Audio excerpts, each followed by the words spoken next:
Today, we will be talking about the world renowned artist Banksy, a short ride through his story, what he seems to stand for, and a deep dive into his identity, based on a recent investigative endeavor conducted by Reuters. And it is believed that they may have finally put the question, what is Banksy's real identity, to bed for good?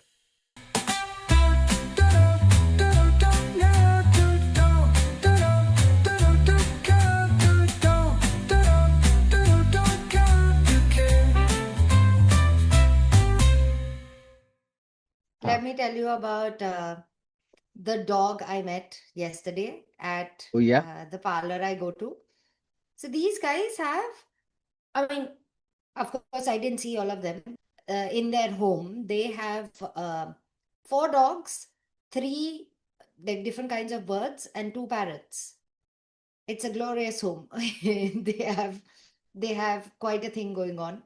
And I met one of those dogs, and Hmm. that dog is overly friendly. She goes to everybody. Like, I just, when she came near me, I just pet her for a bit and I spoke to her, and she absolutely had to get on my lap and sleep, which was amazing. But she just follows everybody. Okay, so this lady, like the co-founder of the sorry, parlor, co-owner of the parlor, she was telling me, so she was coloring her hair, right? And we were chatting, and she was telling me that this girl, she one day just left her, I mean, went outside the house. The door must have been left open, and she went outside the house, and some um, vegetable vendor was around. Okay, Hmm. the local vegetable vendors who come in the carts, right? He was around, and he must have pet her and everything, and Hmm. she just went home with him, like she followed him to his house. What? It's fucking wild. And thankfully, some other society's security guard saw this Huh. random dog go with a vendor, uh, and he like thankfully had his phone number and everything because he was a local vendor. Uh-huh. And they had to call him and be like, "Can you please return our dog to us?" Just so I fucking weird, dude. Can you please return our dog? No, the dog has decided. Apparently, she tries to go with whoever will give her enough pets, and which is really wild because she's like constantly getting affection from everybody. There's no reason for her to do this. So did you bring that dog here it- to your Absolutely home? fucking not. Are you nuts? And what Some what's the name of the dog? Zoya. Zoya. Mhm. Hmm. She looked grumpy from the photo though. No, she's not. She's just old. Hmm. Yeah. Are you calling all old people grumpy? Well, can you? I don't blame old people for being grumpy. Like, they have gone through life. It's only natural that they will be grumpy. Fair. No, that's fair. Yeah. Look at you, Sandy. You're not even old.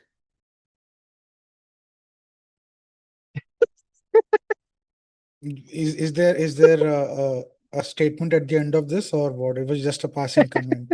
Like, what are you insinuating? I mean, we insinuating. Do you deny that you're grumpy? I don't think I'm grumpy, but I mean, I could be wrong. Uh-huh. Oh my God. Such a liar. Either liar or no self-awareness. Okay. Why don't you enlighten people, no?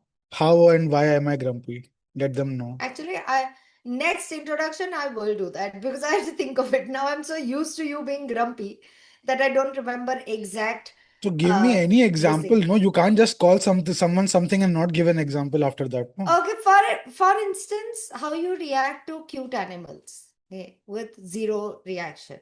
Like when Dilbar would come over. Okay, They just were because I was a give no friend's reaction cat. doesn't mean I'm grumpy. Grumpy is a reaction. I don't give Not giving any reaction is not grumpy. I think your definition is wrong there. No, it is. You're just sitting there with no expression on your face, and there's this adorable animal, the Yeah. cat that our friend's cat Dilbar who used to come. Oh my God, he was just the cutest little fuck, but nothing. You would have no facial reaction, no changes. You would talk to him like you would talk to an adult person. Yes. I mean, none of this seems any like doesn't support any of your statements so far. So I don't know what Yeah, you're that's getting because at. grumpy people don't realize what they do that makes them Okay, seem Prakhar, grumpy. you tell To me, them, it's normal. No, is like not no. giving any reaction and not going over the top, like, oh my God, I'm dying. Just because I don't do that doesn't mean I'm grumpy, you know? There's so much in between, Sandy. By There's the way, so what if I many expressions. I'm still not convinced, but fine. As long as you're Sure, convinced and you're happy, that's fine, I guess. Because just because I don't give over the top reactions like you doesn't mean I'm grumpy. So, I mean, sure, that that's was that. so Sandy. funny. That was so funny. Oh my Yeah. God. With the hand movements, Andy. That was too funny. And Yeah, because the that's what full Ashmita range of expects everyone emotions. to do all the time. Like, I I do don't know not. why. There's like a full range of emotions in between. I find it very cringy when people go over the top. So I'm not an over the top person. I try to be normal. So what? Are you I calling still me don't see not what the normal? issue. I always call you not normal. I don't know why you're surprised. Okay, Sandy. Do you have a segue into your topic? Well, talking about over the top, there are some people who like to be over the top. There are some people whose work is a bit over the top. Or there are some people Hmm. whose work is good, but the reaction to their work is over the top. So most artists spend their entire lives trying to become famous, right? Like that's the entire point. Because if you become an artist, the goal is to make a sustained living out of it and to, you know, become famous enough so that you can sustain your livelihood, right? Mhm. And once they make it, they dedicate the rest of their career to making sure you know exactly who they are through various interviews, podcasts, Instagram lives, etc. Right? So there are various media they engage with their people. But then there's this one mysterious figure who became famous by doing the exact opposite. Would you like to make a guess who that is? Complete opposite. Wow. I was going to go for Michael, but because there's a movie coming, I thought you'll be talking about Michael Jackson, but complete No, no. opposite is definitely not Yeah, yeah. Michael. Yeah. So Hmm. this artist became one of the most famous artists in the world and then just refused to exist publicly. No face, no official confirmation, no clue all around. Just walls, Banksy? Are you talking about Banksy? just beautiful art. Overall, quite Hmm. beautiful chaos. And we all know who Banksy is, right? At least we've heard of Yeah. him or we are familiar with his work, right? Yeah. Recently, someone shared pictures of him. So, like, before that, no one had seen him, right? Like the picture of It, the is it guy's picture. confirmed? So, No, matlab, since no one has ever seen it, people believed it. I believed it. yeah. Okay. So, the topic of today's episode is Banksy, and we will be exploring a little bit into his identity. And how I came across this topic is through an investigation done by Reuters recently. So, for those of you who are interested, it's an 8,000 word read, and it's extremely intriguing. It's very fascinating. And this is not the first time that people have speculated or looked into the identity of Banksy. There has been a previous investigation. I think it was done back in 2008 by the Daily Mail. And at that point of time, it was, even though the identity was sort of revealed, there was not enough concrete evidence to back up that investigation. So this time it sort Hmm. of feels more decisive how they went about it and what was the evidence they unearthed, all of that. That's basically what I wanted to cover during over the course of this episode. And Right. pretty much all of this episode was inspired by that long ass article put down by Reuters and how they went about investigating it and what spurred them to take this up in the first place, right? Talking of Banksy, all of this is extremely fascinating because we're talking about someone whose work appears literally overnight on random public walls and then gets cut out of those walls and sold for millions of dollars, right?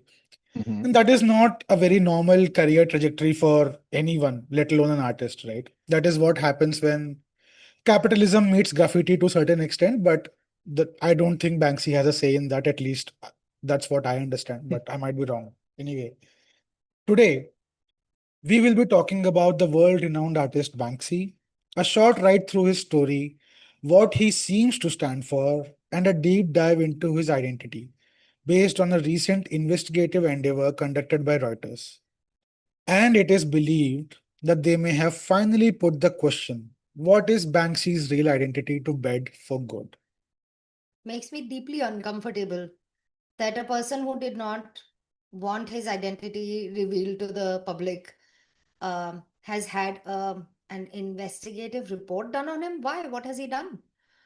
Oh, Glad you asked that because that is also one of the points I'll be addressing. It will come a bit later. So okay. just hold on to that. So, I mean, I was planning to ask you guys here, like, did you guys come across this news I report? didn't. So this report came out in March. So it's extremely Mm. recent. It's very current, right? So we are recording this on the 23rd of April. So this came out, I think, around the 15th or 16th of March, so just about a month ago, right? Yeah. So the natural first question you might ask is, who is this person, right?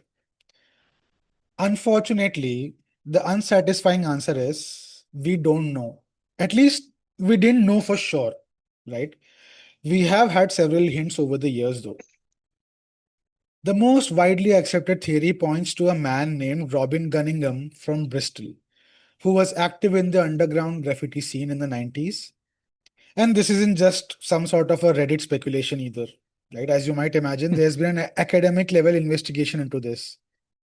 People have literally mapped the locations of Banksy artworks and cross referenced them with where this guy lived and traveled. That's the kind of intense effort usually reserved for hunting down like serious criminals like pedophiles or, Yeah. Mm. murderers. And this almost while going through this report, it almost reminded me of, I don't know if you've seen, I'm forgetting the name of the documentary. It was on Netflix at least, but there was this some Scandinavian country where people there was this guy who used to kill cats, I think, and they tracked him down through various social Uh, media investigation, Yeah. It is. right? What is mm. it? It's Don't Fuck with Cats. Don't Was fuck it with Ah, cats. I called think that? that's the yeah. investigation. Yeah, yeah, Yeah. yeah. That's the documentary. Sorry. There Yes. were what citizen detectives or digital Yeah. detectives or whatever they're called. Like Yeah. Mm. people online sort of rallied together and hunt the Yeah. fucker down. Yeah. Yeah. Yeah. Yeah.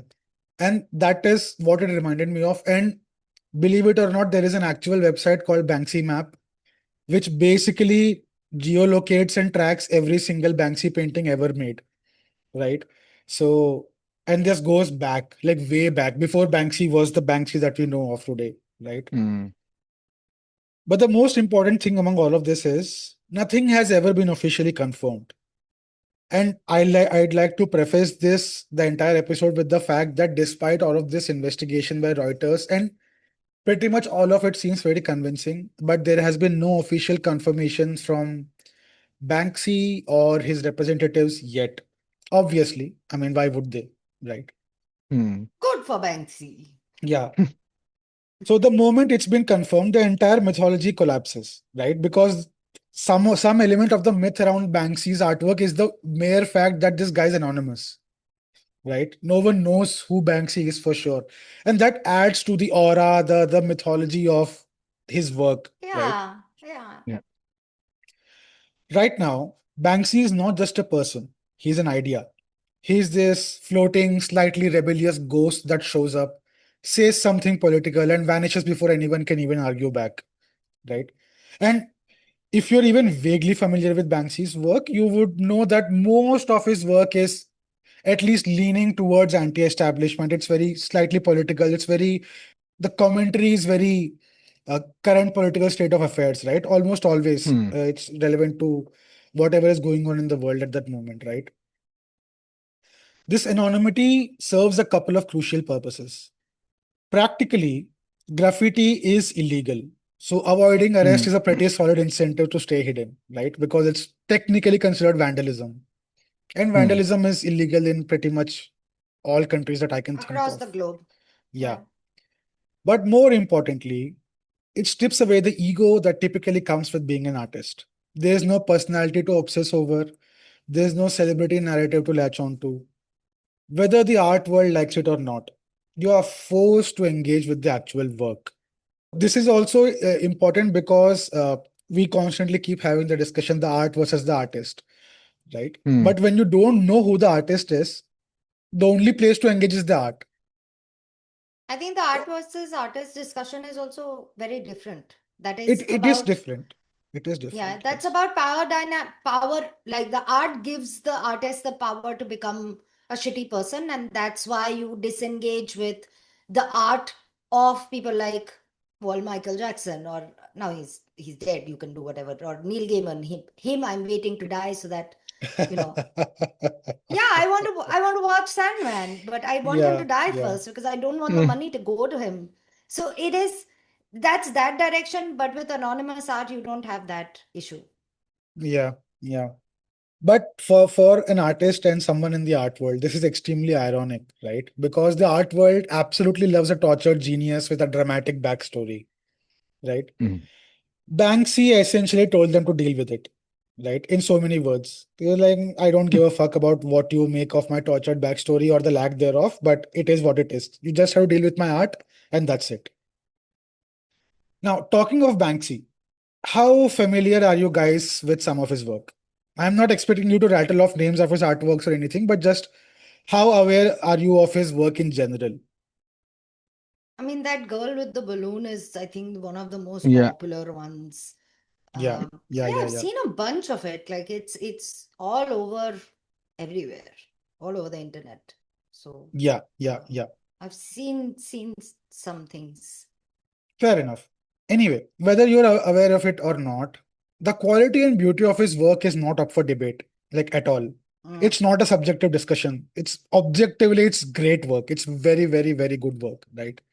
Yeah. The work itself is frankly annoyingly good. Hmm. Oftentimes, with such things that come into your stream of consciousness through the zeitgeist, you want to roll your eyes at the hype, right? Like, if way too many people are sort of going gaga over something, you often, at least my first instinct is to sort of like, mm, overhyped, That's probably. yours. That Yeah. is your instinct. Mine is not that at all.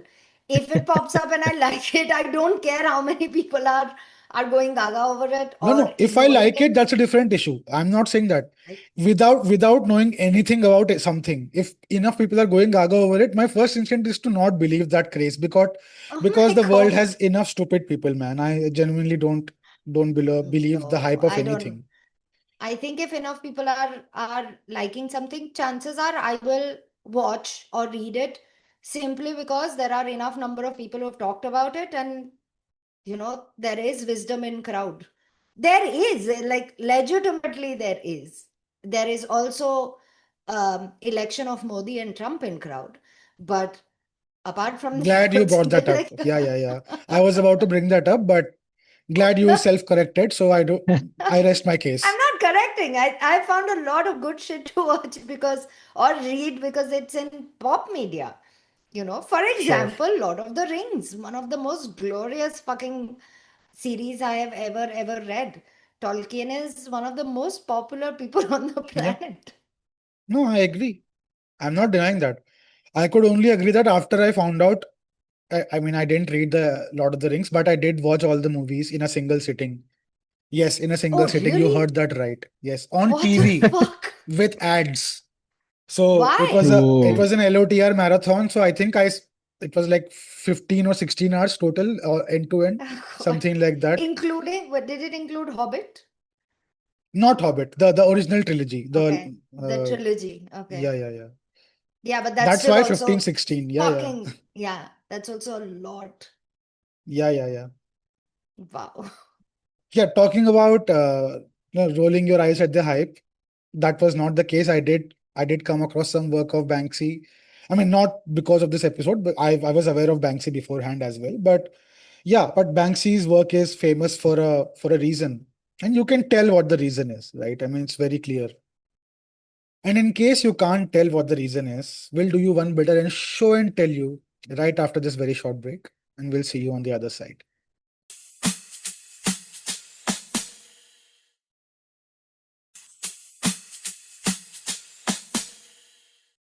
All right, welcome back.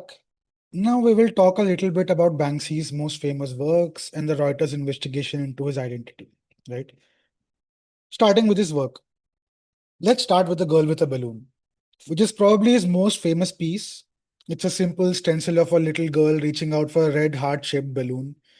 It's Hmm. minimal, but somehow hits you emotionally, right? Especially when he adds the line, there is always hope, just in case you didn't get the point.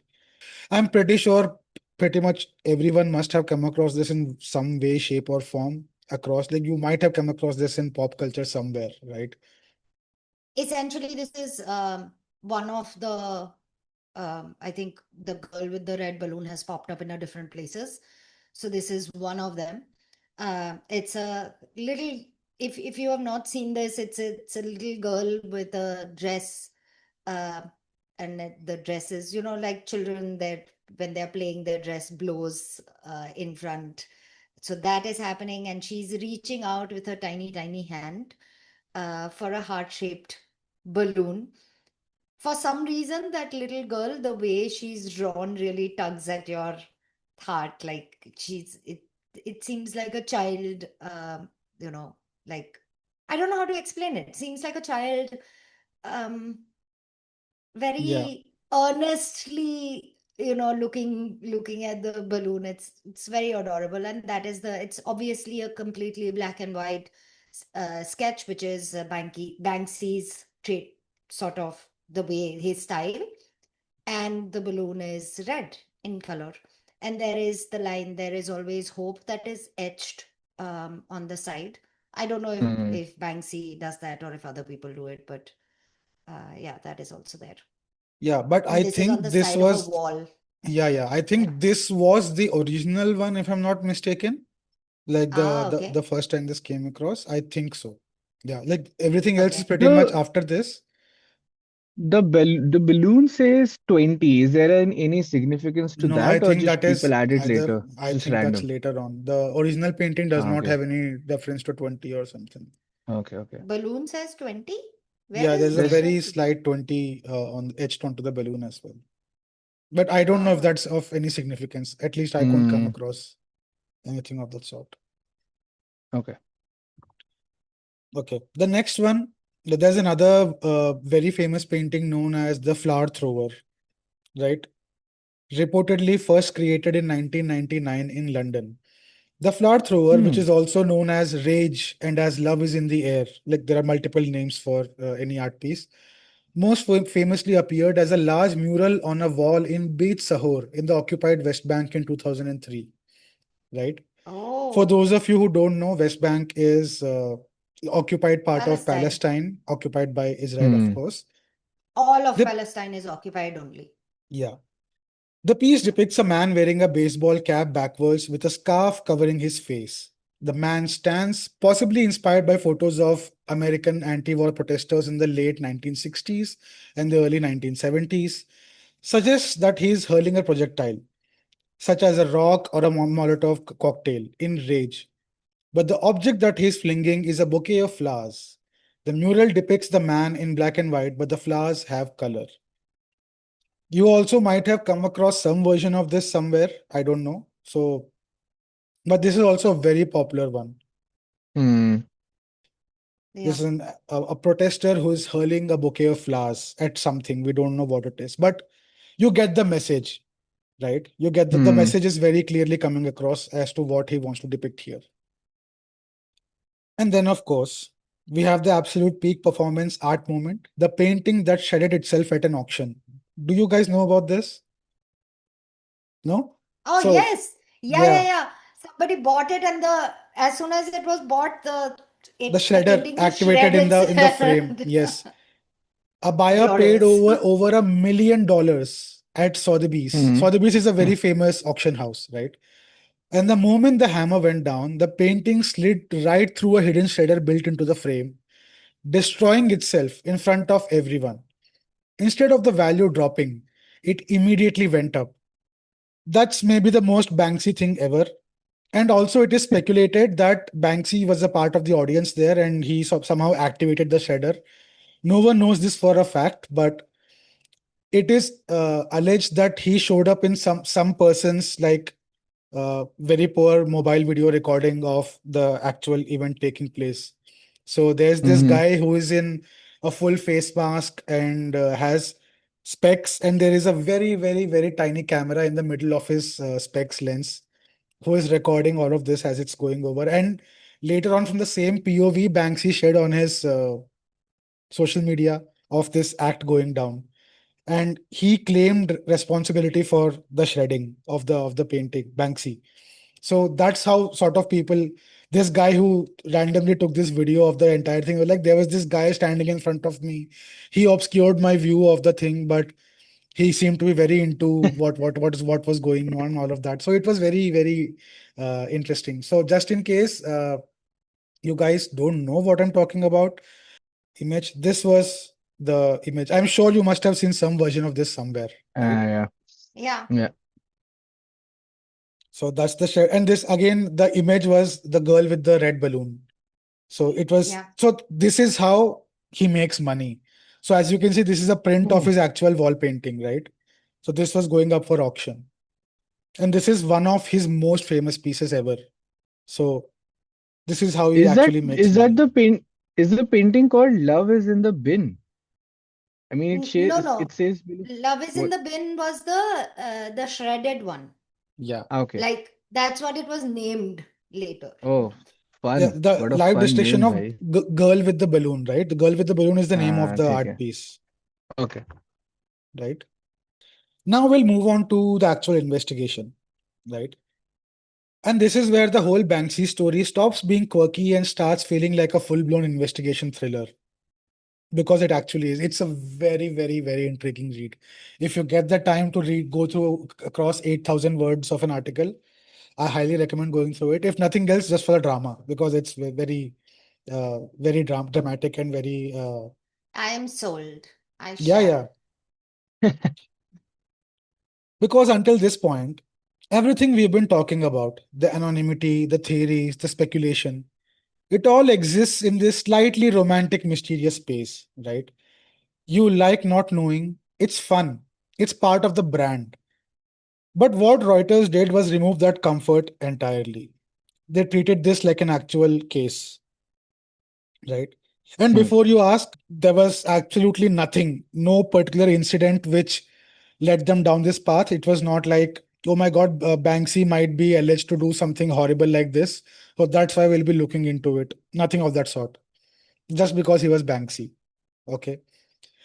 And there was a very particular incident, not necessarily bad. There was just an incident which sort of kicked off this entire thing.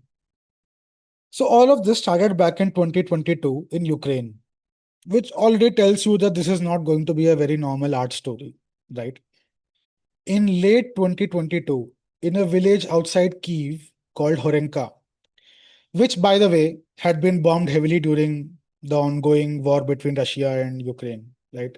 I mean, to call it a war would be a stretch. It's basically Russia Yeah. trying to occupy Russia Ukraine. So, attacking. Yeah. yeah. Anyway, so in this village outside Kiev called Horenka, an ambulance pulled up to a destroyed apartment building. Not a gallery, not a studio, a literal war zone, right? And three people step out. Two of them are masked, hoodies, caps, faces covered. The third is very visibly not anonymous. He's unmasked, has one arm, and is walking on prosthetic legs. And immediately, like when I try to paint this picture to you, you're like, this is way too dramatic for someone that's about to basically paint on a broken down wall, right? I mean, Hmm. why does this need all of this build up? The two masked men pull out cardboard stencils from the ambulance, which is a very bizarre detail, might I might add, that Yeah. They're coming out of an ambulance, tape them onto what used to be an interior wall, and start spray painting. Within minutes, this absurd image appears: a bearded man in a bathtub, casually scrubbing himself in the middle of a bombed out building. And then they leave. That's it. No announcement, no press, just drop art in a war zone and disappear. So yeah, these three random people drove up to this place in an ambulance, and within an hour or two, basically they.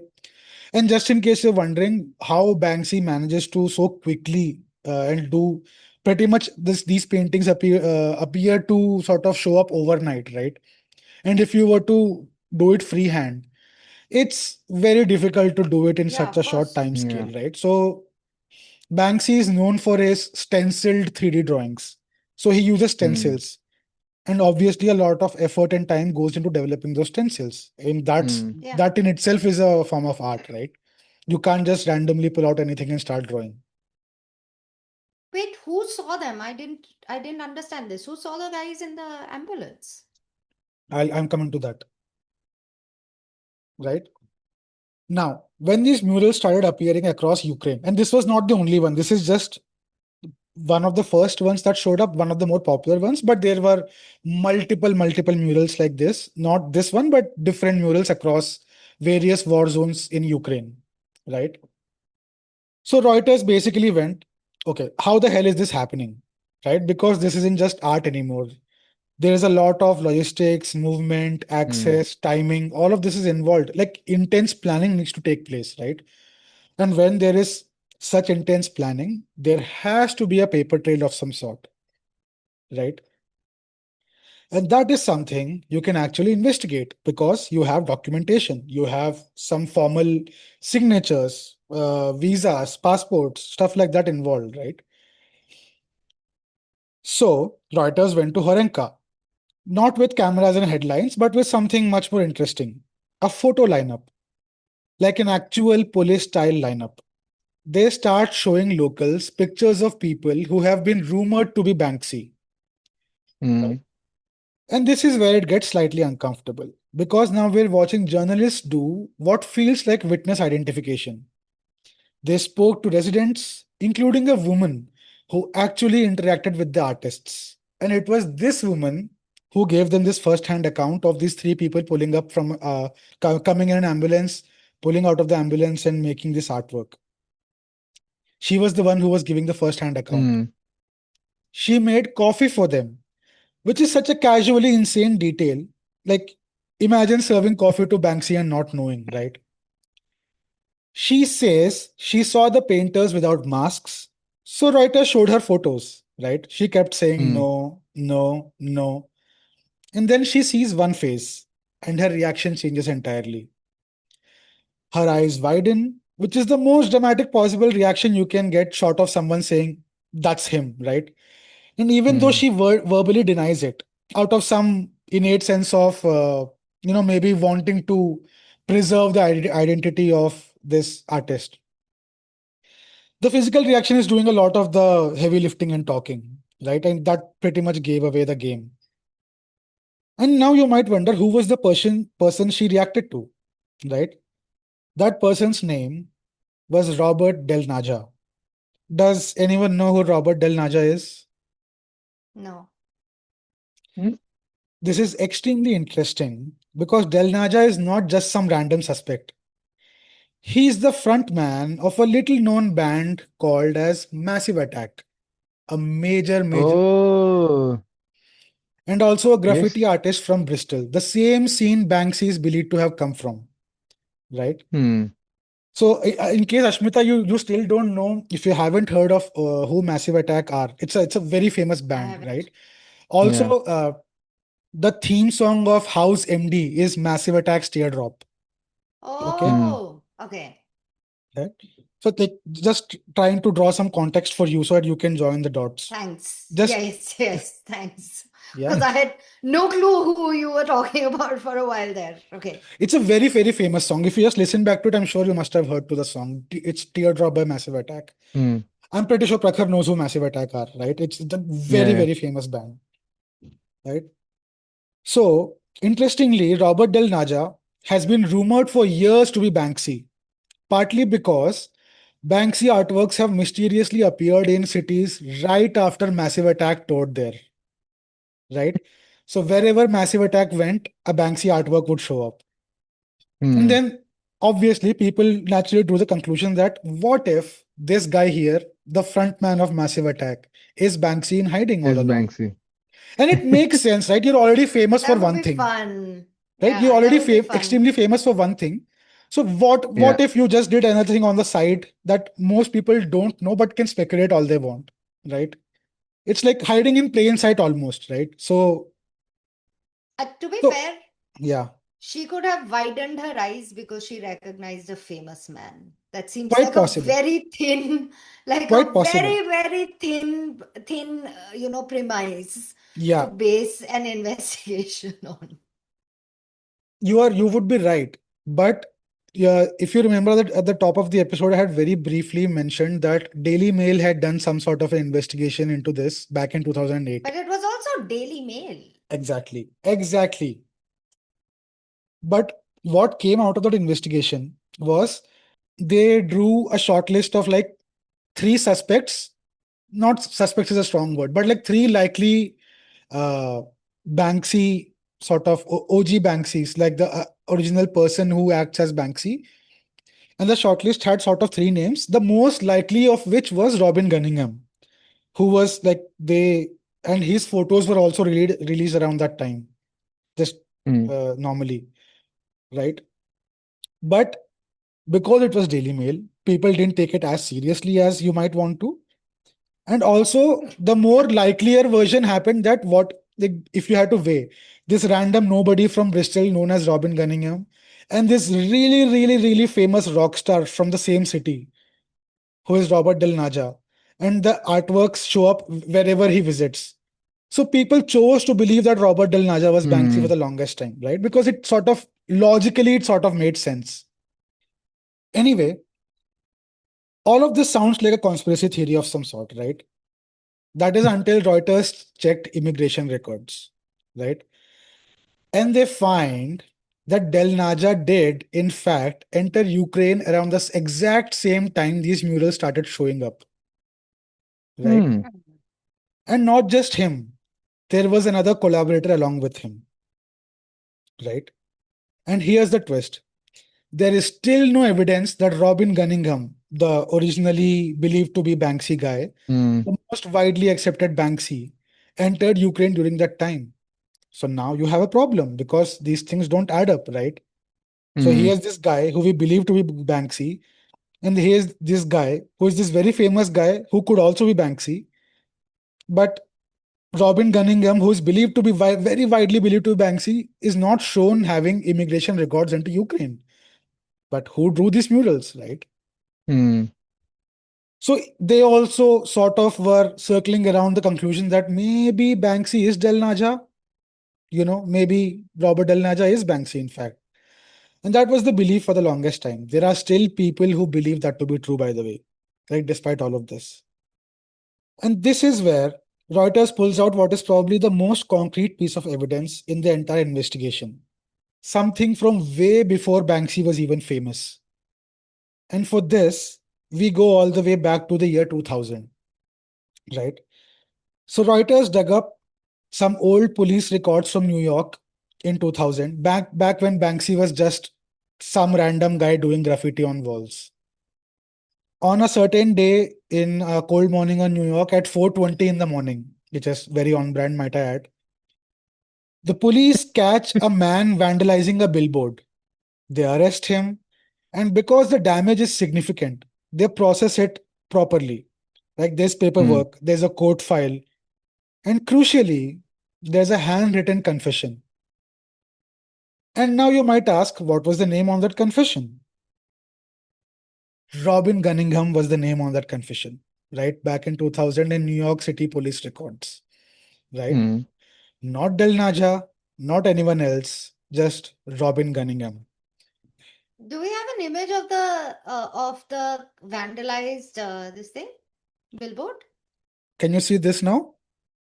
Yeah. So No, basically, I what he cannot. vandalized was there. You can you see that billboard on top of the building? Yeah, Yeah. So that was, I think, it was a Marc Jacobs ad. Marc Jacobs is a fashion brand, luxury fashion Hmm. brand. yeah.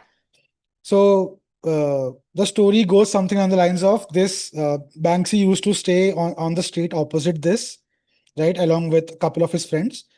And this billboard popped up and it used to annoy these people. So Banksy just walked up there and sort of vandalized the billboard. You see that the teeth are colored in the billboard if you notice Hmm. closely. Yeah. I can see it. I just don't think this is this is fancy. But go ahead. Other people have done far more work into this, so I want to know why they think that this was Banksy. Because this is the confession that that they found in the New York City police records. And the name is signed signature, handwritten confession by a person known as Robin Gunningham, who admitted to Hmm. vandalizing that billboard. Right? This is an actual copy of that. So now you have something that is no longer just speculation, right? This is documented evidence, legal evidence, tying that name to early Banksy style activity. Again, like I referred to in 2008, the Daily Mail investigation doesn't look so tabloid esque anymore. It loads me to say this, but it looks almost accurate, right? But then the story takes yet another turn. Because after 2008, after that identity starts circulating, Gunningham just disappears off the face of the earth. No records of him Hmm. after that, right? No public records, no trace. It's like he just opts out of existence altogether. And this is where Reuters does something very, very, very clever. And before I divulge the extremely clever thing that Reuters did here, we're going to go ahead and do an extremely clever thing ourselves, which is to go for an ad break. And we'll see you right after the break.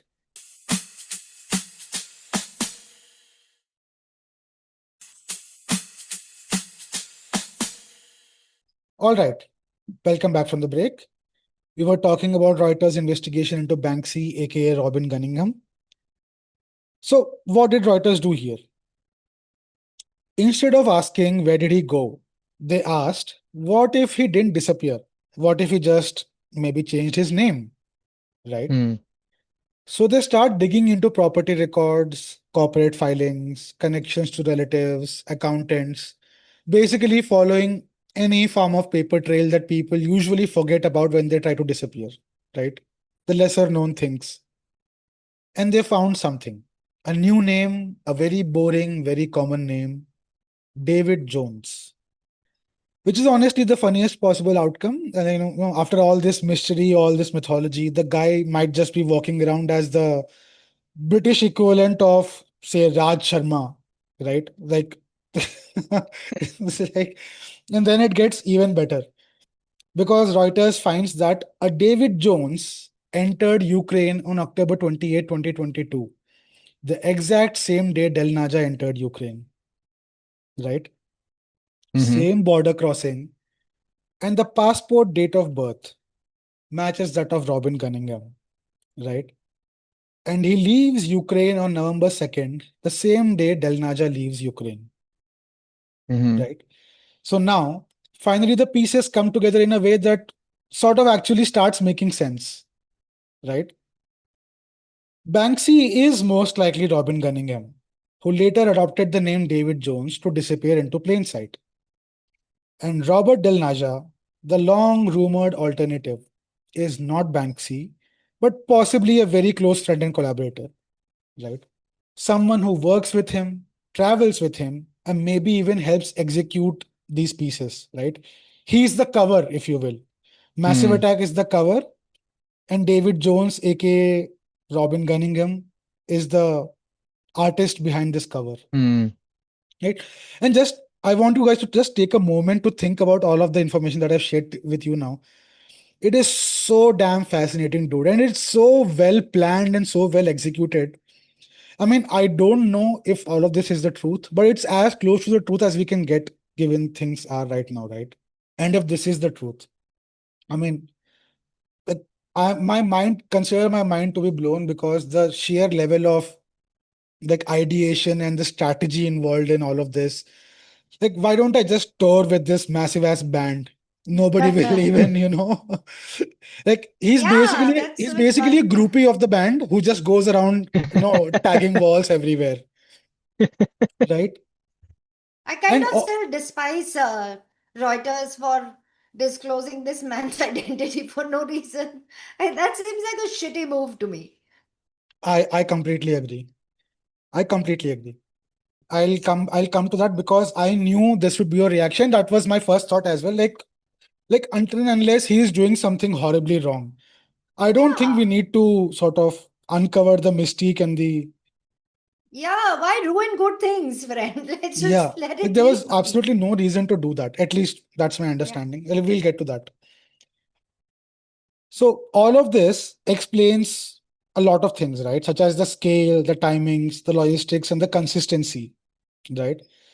It's not just one mythological figure teleporting around the world. There's an entire system behind it, right? There's a method to the madness again.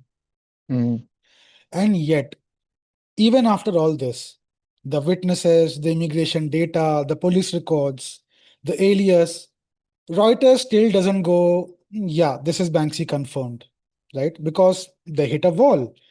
Banksy doesn't respond. His company says nothing, Good on him. right? mm, Good on him. His lawyer basically says, a lot of this is wrong, please don't publish, but refuses to clarify what exactly is wrong. And why should they? Unless they're under mm, suspicion of doing something wrong, they are not legally required to respond to anything of this sort, right? Like they can just be, okay, fine. He'll just go and change his name again. Like that's what he's going to do. I mean, that's my best guess. I would imagine that's what he's going to do. And then his lawyer makes a very interesting argument that anonymity itself serves a public good, that it protects freedom of expression, especially when you're criticizing power structures, right? You're challenging authority, you're criticizing the establishment, right? At least that's what most of his artwork does. mm, Again, which is extremely valid. Yeah. So Reuters is left with this dilemma. On one hand, this is one of the most influential cultural figures in the world, operating completely anonymously, influencing politics, art, and public discourse. On the other hand, revealing his identity could undermine the very thing that makes his work possible. And they ultimately decided that this is in the public interest, not because they want to ruin the mystery, but because the mystery itself has power, according to them. And anything with that much power gets investigated. And now I'll be quoting Reuters' response here on why they thought exposing Banksy's identity was so important. Now, this is to your point, Ashmita. And I quote: Reuters took into account Banksy's privacy claims and the fact that many of his fans wish for him to remain anonymous. Yet, we concluded that the public has a deep interest in understanding the identity and career of a figure with his profound and enduring influence on culture, the art industry, and international political discourse. In so doing, we applied the same principle Reuters uses everywhere. The people and institutions who seek to shape social and political discourse are subject to scrutiny, accountability, and sometimes unmasking. Banksy's anonymity, a deliberate public facing and profitable feature of his work, has enabled him to operate without such transparency.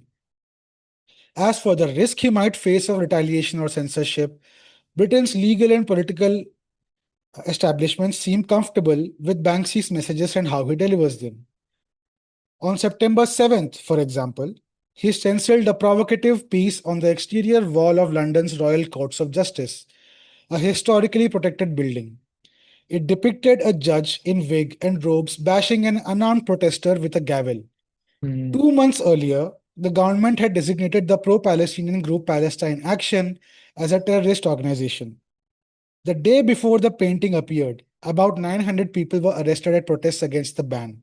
I can show you the picture, but I'm pretty sure all of you must have seen this picture. But just in yeah. Yeah. case you haven't, I'll just show this again. This is the image we are referring to. Yeah. Mm, And I think, if I'm not mistaken, this painting was there for just a day or 2 days because they pretty much immediately washed it off. Yeah. the Hmm. government there, right? It was beautiful because when they washed it off, it did not wash off completely. So it Yeah, looks more like it looks really, dark, and haunting. It it's looks Hmm. very haunting, right? Yeah, haunting. Yeah. yeah, yeah. It looks very haunting. Do you have the picture of the washed out on? Even if you don't, we can put it up on our Insta when we put up the Yeah, yeah. relevant images. It's Prakhar, if you haven't seen it, I highly recommend looking it up. It's really is haunting is the correct word. It's very dark. So now that you had a sense of what Reuters' stance is on all of this, do you have any thoughts on their Yes, this? it's fully bullshit. Like, I cannot express how much of bullshit that is. Reuters did this for the clicks. Like, come Hmm. the fuck on. You are telling me that just because a person is popular, that deserves scrutiny to a level where you are completely disregarding any attempts at any privacy that this person wants to maintain without having any implication of that popularity. Do you know how many people are popular? Hmm? I mean, come the fuck on, dude. You are this is the same country that has let um what is that manosphere what is that guy? Andrew Tate. Manosphere dude. No, no, Andrew no, Tate. not Andrew Tate. Another guy who was covered in Louis Theroux's documentary, who escaped after who crashed a car in UK, and then he was on the run, and then when he went back he was arrested, but he was on suspended Mm-hmm. time, so he didn't have to serve jail time. You're telling me people who do actual harmful work, they are not under scrutiny as far as you are concerned. They are not, you're not talking about all of these people. But sure, this is a tabloid piece. Let's call it what it is. You don't have to. This is not an investigative piece, my friend. This Reuters did a tabloid piece, and it deserves only that much respect. It's a fascinating story, but it's gossip. Hmm. It is, and Yeah, don't get me wrong, I love gossip. Like, I am all up for sitting and listening to gossip. But this is not, let's not call it, oh, the public deserve to know and we had a right to know about this. And this is, they are forming, Banksy is forming the political discourse. And that is why this was published. Hmm. Absolutely fucking not. That yeah, is that is not true. So, absolute balls, this is. A bunch of lawyers came up with this yeah, disclaimer that they put up. And this is, it's so, they haven't even tried. Like, it is so blatantly false. It's so blatantly untrue that it's a joke. Like, you have not even tried to explain why you published this. yeah. And I take particular objection to one part of this statement of this, which was we applied the same principle Reuters uses everywhere. The people and institutions who seek to shape social and political discourse are subject to scrutiny, accountability, and sometimes unmasking. The same Reuters who I don't know, they have consistently denied the genocide ongoing in Palestine, if I'm not mistaken. They have not once called it a genocide.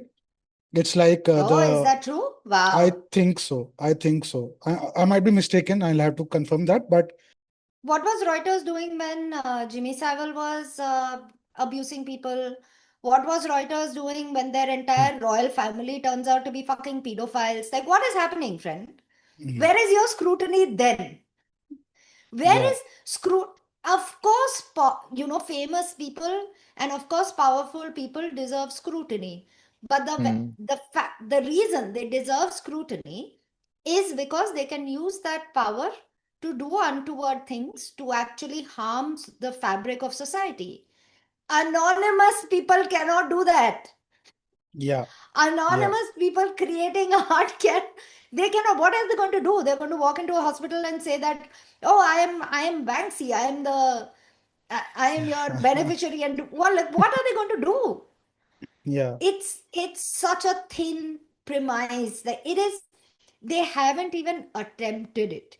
If they said, look, as journalists, it is our job to find out what is going on and publish it, and that is why we are publishing this, I would have still been like, okay, fine. Like, you acted as a tabloid for a bit. You need I get it.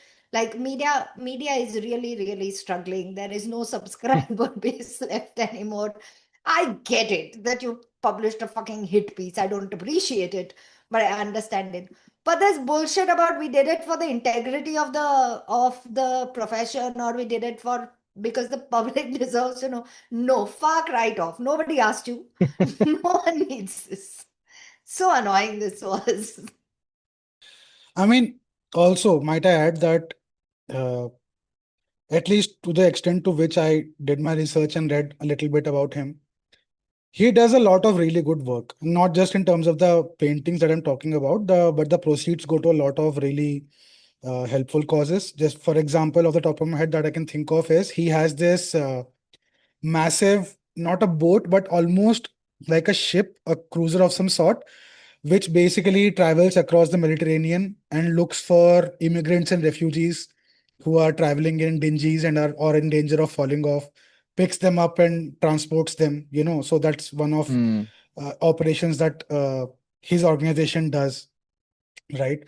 And another one which I read was that he has a hotel in occupied West Bank which overlooks all the destruction caused in Gaza to show people like this is what you're paying for.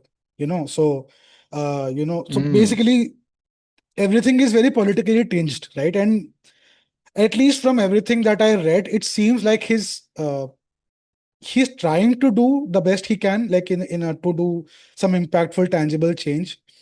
So I mean, nothing that I read led me to believe that he needed to have his identity exposed. Like, Yeah, at least not so far, right? I don't know him personally, of course, so I can't really vouch for his this thing, character or personality. But of course from not. what I've read, it seems perfectly above board. Seems perfectly reasonable that he wants to remain Hmm. anonymous. I don't know why like this.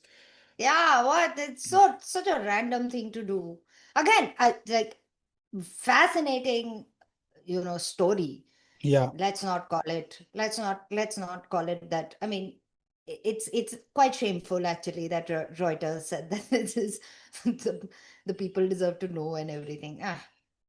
just some of his activism and philanthropy that now, since we have gone through all of this, we also, I feel at least that we need to also recount some of the good work he has done, just so that Hmm. I can drive my point home that I don't think this was needed. All of this was a pointless exercise just because they wanted a few clicks, right? So he has collaborated with Greenpeace for an environmental charity. Then Banksy opened the Waldorf Hotel in the West Bank city of Bethlehem. Banksy financed the project independently. The hotel has attracted thousands of visitors, and its website notes that any profits will go to local projects. And when I say local projects, it means to the people who are Palestinians. being oppressed, basically. Yeah. Hmm. Mhm. So the Waldorf Hotel, it's called the Waldorf Hotel because it's right at the wall which the Israeli army has built to cordon off the people of Gaza into that small ass area, right? So Basically, right outside the concentration camp yes, that is Gaza. yes. Hmm. So his hotel is right outside that. It's called the Waldorf Hotel to show people, the people who are coming to visit the hotel, to show off what the kind of people that have been walled off from normal civilization, right? So it's based on that.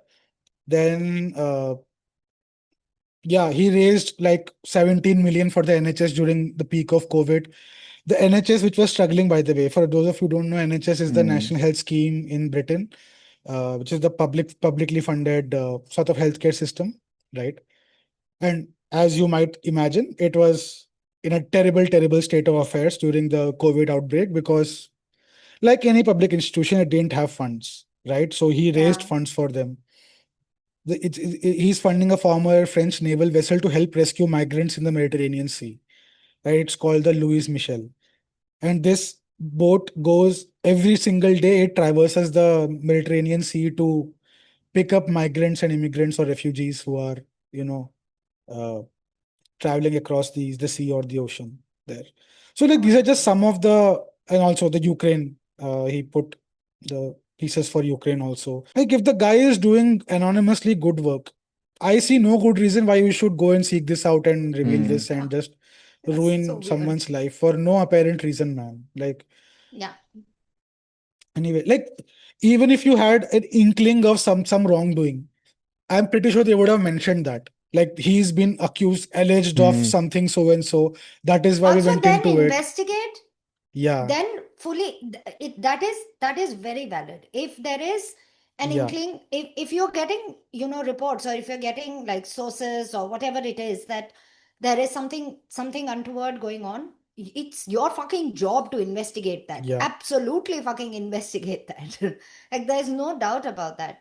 This is a gossip piece. yeah, It's a fucking exactly. Because tabloid piece. Where does all of this leave us, right? It's a very strange place technically because we kind of know who Banksy is, but also not really for sure because again, Yeah. there is no official confirmation, right? Yeah. hmm. Because until he confirms it, or until the world collectively decides it doesn't matter anymore, Banksy is still just Banksy for all who really care, right? Yeah. And that brings us to the final, slightly uncomfortable part of this whole discussion. Banksy's art is fundamentally anti establishment, anti capitalist, and anti consumerism. Yet it is being sold for millions to the very system it critiques, right? His work is literally being removed from public spaces and auctioned off to private collectors. And everyone seems fine with that. But again, I don't know whether that is up to him, whether it's his fault. I see once it, Wait, it, it no, if it appears on is a wall being somewhere. Yeah, if it go is on. being auctioned off, the proceeds are going to him, correct? I am sure. Yeah, must be going to him. Yeah, yeah. Yeah. Also, okay, this is this criticism very public? Like, is this happening a lot? Not a lot. This is again pretty much the entirety of this episode is based on what Reuters investigated and a couple of other articles about the Reuters investigation. So it's an amalgamation of all of that. So this is from the point of view of the people who wrote the article or investigated him. So I'll take it with a pinch of salt, right? But also at the same time, even if he's making money, if the money, even if a portion of that money is going to all the causes that I just listed off, why I also made a point to mention those causes is because I don't want it to come across as though he's just raking in all the money and living a very cushy life. He's actively going out and doing this to try and make a difference wherever he can, right? He didn't necessarily Hmm. have to smuggle himself into Ukraine and do that wall painting so that money can be raised or awareness can be built. Does that make sense? Also, also, no, this is not capitalism. The what capitalism is, people who critique this really should read a fucking book. Like what capitalism is, it basically exploiting other people's labor and keeping the large chunk of profit for yourself. Yeah, He is doing the labor and he's getting yeah, paid for it.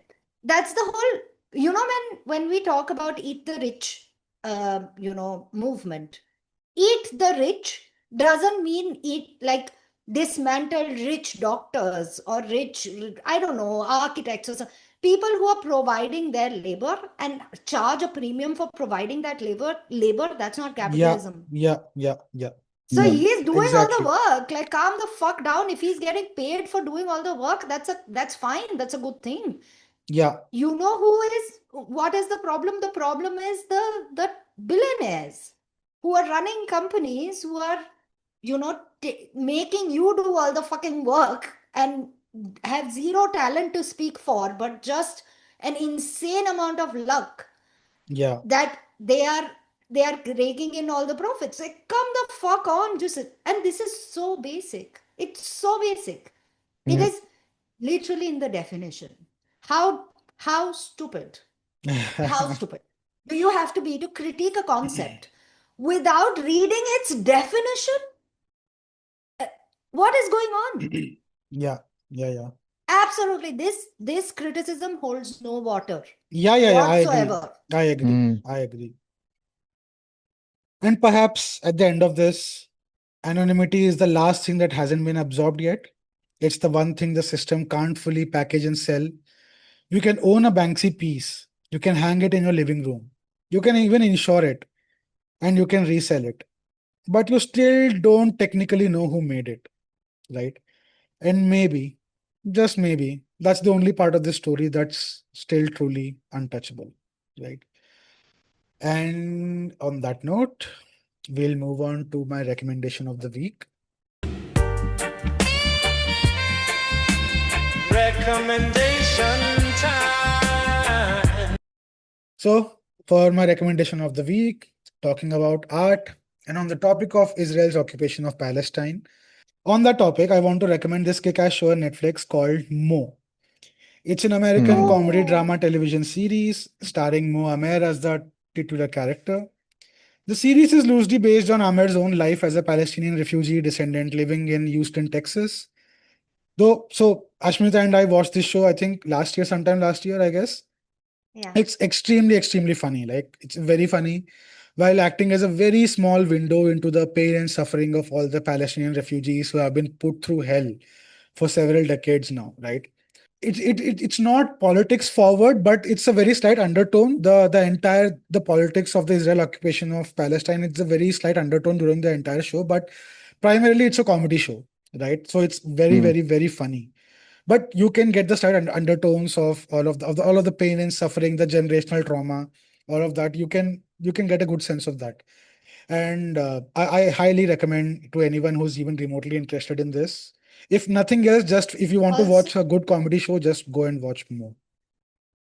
also, what is absolutely brilliant about the show Mo, is that the show stops right before October 2023.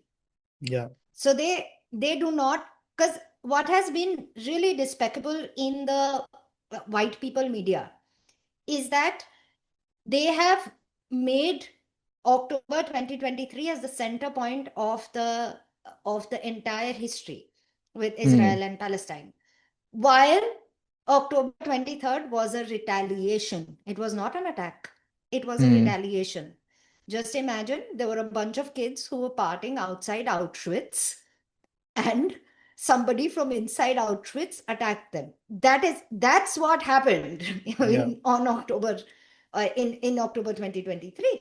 So what Mo does is that story sort of stops right before, and it's such a it's such a great mirror to our perception of what happens in the in an often ignored part of the world, Hmm. when brown people are and black people are being killed, then the white culture doesn't really give a fuck. And it is only when their allies are threatened that suddenly it becomes a Yeah. thing. And it's just a mirror to that, that how the where you think the story started wasn't where the story started, and the oppression by Israelis has been going on for so long. Yeah. And just it completely Yeah. reveals that it's wonderful. It is, but also in a very comedic manner. Like it's absolutely glorious. I would also highly recommend it. It's pretty fantastic. Yeah. We hope you liked today's episode. Uh, and if you did, and even if you didn't, we still request you to like, share, subscribe on all the platforms. Give us some ratings on your podcast platform of choice. Please do comment or interact with our videos on YouTube, even on Instagram. On both places, we are available at DKDC Podcast.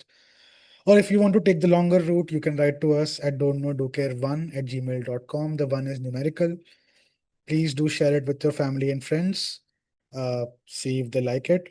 Recommend it if you can. That's how we are getting most of our listener base.